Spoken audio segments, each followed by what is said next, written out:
જય જય જય જય જય દ્વારકાધીશ, જય જય જય જય જય ઠાકર।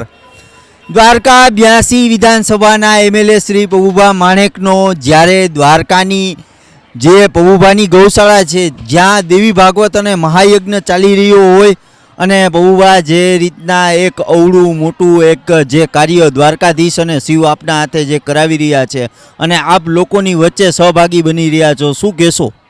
શિવ શિવ આ બધી ભગવાનની લીલા છે, દ્વારકાધીશની લીલા છે। આ લીલામાં બધાએ મજા લેવાની હોય, કેમ કે આખું દ્રશ્ય જ ભગવાને એવું કરી દીધું કે જાણે અહીંયા કુંભ મેળો છે।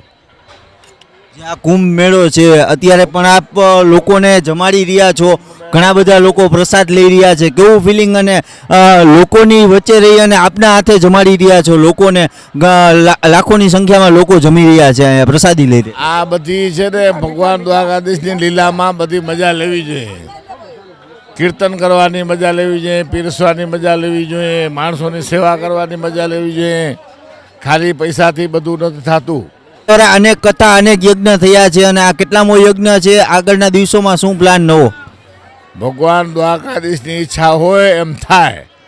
કોઈ દિવસ કોઈ પણ ધર્મ કાર્ય કરવામાં સંતોષ ન માનવું જોઈએ, કેમ કે ત્યારે એવી જ કલ્પના કરવી જોઈએ કે હજી મારાથી હજી આનાથી વધારે આનાથી વધારે આનાથી વધારે, એવી રીતની માણસની અપેક્ષા ધાર્મિક કામમાં પૂરી થવી જ ન જોઈએ। તો મારી અપેક્ષા છે કે દ્વારકાધીશ મને હંમેશા માટે આવા ને આવા કાર્ય કરાવે અને જ્યાં લગી મને સંતોષ ન થાય કાર્યથી ત્યાં લગી મને દ્વારકાધીશ આવા જ કાર્ય કરાવે એ દ્વારકાધીશને પ્રાર્થના કરું છું। ગુજરાત રાજ્યના પૂર્વ મંત્રી અને ખાસ ખંભાળિયાના એમએલએ મુળુભાઈ બેરા આપણી સાથે છે। મુળુભાઈ, ખાસ આ કાર્યમાં પબુભાનું અવળું મોટું કાર્ય અને આપ પણ ખંભાળિયાથી અહીંયા સહભાગી બનવા આવ્યા છો, ખાસ લોકોની વચ્ચે છો, કેવું ફિલિંગ? જય જય દ્વારકાધીશ।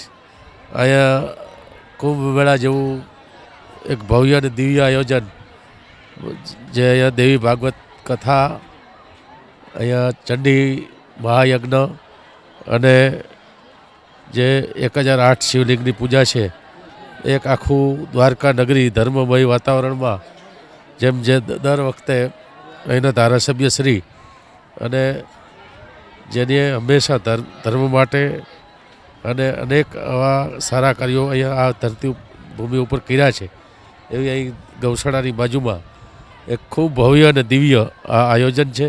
હજારો ભક્તો છે એ આ ધાર્મિક મહોત્સવનો અત્યારે લાભ લઈ રહ્યા છે અને અહીંયા એક ખરેખર કુંભ મેળા જેવું આયોજન છે। તો દ્વારકા ઢૂંઢી દો દોવાણી સૌને મારા જય દ્વારકાધીશ।